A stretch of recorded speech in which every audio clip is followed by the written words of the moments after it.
Hi guys, my name's Chloe, otherwise known as Princess Aspien, and welcome to my channel. So do you ever hear a song that you really like, end up researching it, end up finding about the singer, and then end up liking the singer as well? You might buy their album, follow them on Twitter, buy some merch, and maybe if you're really crazy, have a blog dedicated to them. Not that I've ever done that. Now, I'm not the type of person that takes things halfway, unless it involves studying. So when I first heard about this British girl group, that was just about the last bit of normality left inside of me out the window. Because why would you just like them when you can cry over them, obsess over them, have a blog dedicated to them, and decorate your walls with their beautiful faces? Nice thinking, Chloe. You idiots. Now, ever since I first heard about them, I have become full-blown obsessed. I'm talking crazy, next level, over-the-top, terrifyingly obsessed. As in, when I first heard about them, which was about 3 years ago, I literally started saving up every single week just for the off chance that they could come to Australia eventually so I'd have money to be able to go see them. So when I found out the Little Mix were in fact coming to Australia for a signing, there were tears and squeals and yells of, "Mum, you don't understand, I have to see them." It didn't take long for my parents to figure out that really there was no choice of them in the matter. And I was told that I could go if I caught the train. Train. Public transport. Great! Help. Now to you, trains might be just a simple thing to get you from one destination to another, but to me, trains are vicious wild beasts that hold more smaller, more vicious wild beasts inside of their stomachs.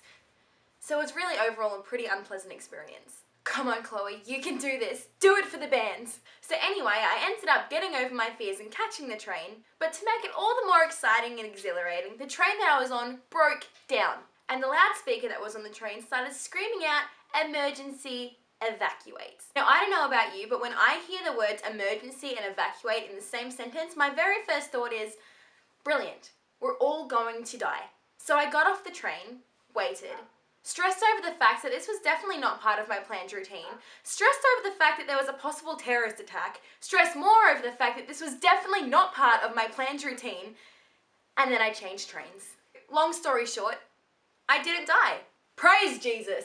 If it wasn't for the help of a really, really nice train conductor who took my hand and assured me that absolutely everything was okay, that none of us were going to die, and stayed by my side until the next train came and even helped me onto the next carriage, I probably would not have had the courage to be able to go on to the next train. Now, if that wasn't enough, I get off the next train after my agonizingly terrifying journey, and as I reach my next station, there's a woman there who comes up to me, grabs hold of me, shakes me like a rag doll, and starts screaming in a language I have never heard before she drops to the ground in front of me.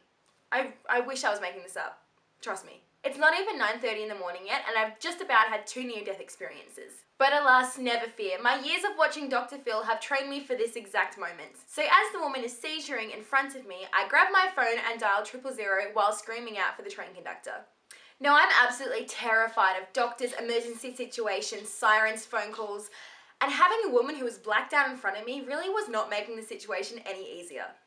I was told to push the woman into recovery position and get as many details as I possibly could from her, which wasn't exactly the easiest thing to do since the only noises she was making was animalistic grunts. And I basically had to stay with her until the ambulance arrived to make sure she didn't swallow her tongue or something. For heaven's sake, all I wanted to do was meet my favourite band. Is that really too much to ask? Again, if it wasn't for the amazing help of yet another train conductor, who could see I was clearly distressed and upset about such a scary situation happening right in front of me, I wouldn't have felt stable enough to be able to continue on my journey to go see the people who I've only been waiting 3 years of my life for. He asked if I needed help with anything, asked who was picking me up, asked me where I was going, and then assured me the woman would be completely okay. The ambulance arrived and off I was on my merry little way to finally go meet my idols. Praise the Lord! So anyway, there I was, standing in the one position for 9 hours. Yes, 9 hours. I'm insane, I am very aware of that. With nobody I knew, no familiar faces, no routine, all to get a glimpse of the people who have changed my life. Pun intended. Tell you what, that's dedication.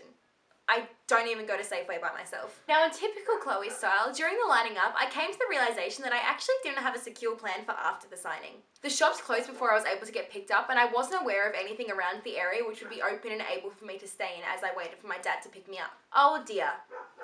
Good job, Chloe. Now, my mum's always taught me that in a situation that if you're stressed or freaking out, to go find an adult who looks like they know what they're doing. So in very untypical Chloe style, I got the guts up to go talk to a security guard in hopes that he might know a place which could be open nearby which I could stay at.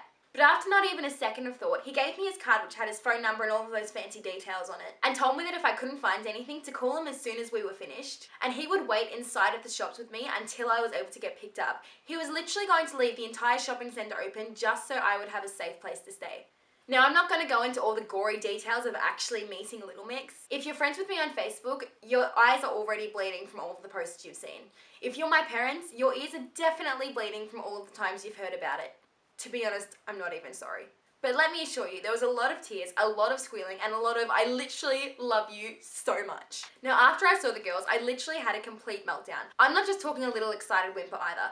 I'm talking snot, crying, sobbing, shaking, unable to even support my own weight. Because I was completely and utterly in disbelief that these girls were actually real. They weren't just pictures on my wall or voices in my earphones. A group of girls who were also fans but who didn't know me, who didn't even know each other, all wrapped themselves around me and gave me massive hugs until I had calmed down again. It was like 8 weighted blankets all at once. They all hugged me until I was able to laugh about how ridiculous I was being, and then we all went our separate ways.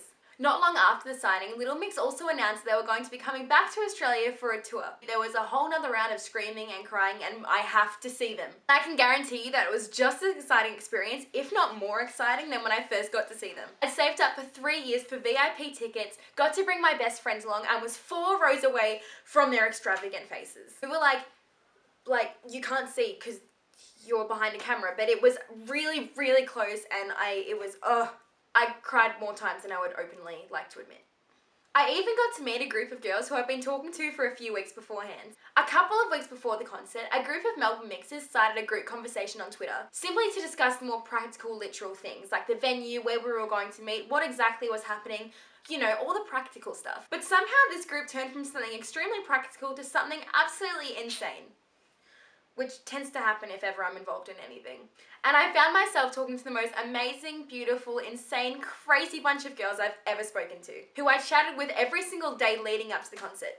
From a girl who couldn't even stutter out a "Hi, I'm Chloe" in school, to being able to scream, cry, and pull my fangirling heart out with a bunch of complete and utter strangers turned new friends, because of nothing other than a group of 4 British girls who changed our lives. Now, I've always been kind of terrified of people. I've always seen people like how a mouse would see a hungry cat, or how a dying antelope would see a lioness. The 2 days that I met my idols not only taught me that people aren't actually that bad, and that when there's a situation, it's not actually the end of the world. Even if you feel like a hungry big cat's prey, you're actually quite safe, trust me. They only look like big cats from a certain angle. With kind-hearted people and determination running through my veins, it goes to show that anything is possible with kindness and courage. Yes, I used a Disney quote in a video about Little Mix. The lionesses have befriended this dying little antelope, and this dying little antelope got to meet her idols twice, one of which times one of her idols said that she looked like a Disney princess and she cried a lot. Thank you all so much for watching this video, and I'm sorry that it went a lot longer than what my other videos would usually go for, but you really can't expect me to sum this entire thing up in a 4-minute video. It's just not gonna happen. If any of you amazing people that I mentioned in this video are watching this, thank you so much, and I can't even express how much you guys mean to me. I'll see you all again very soon in my next video. Bye!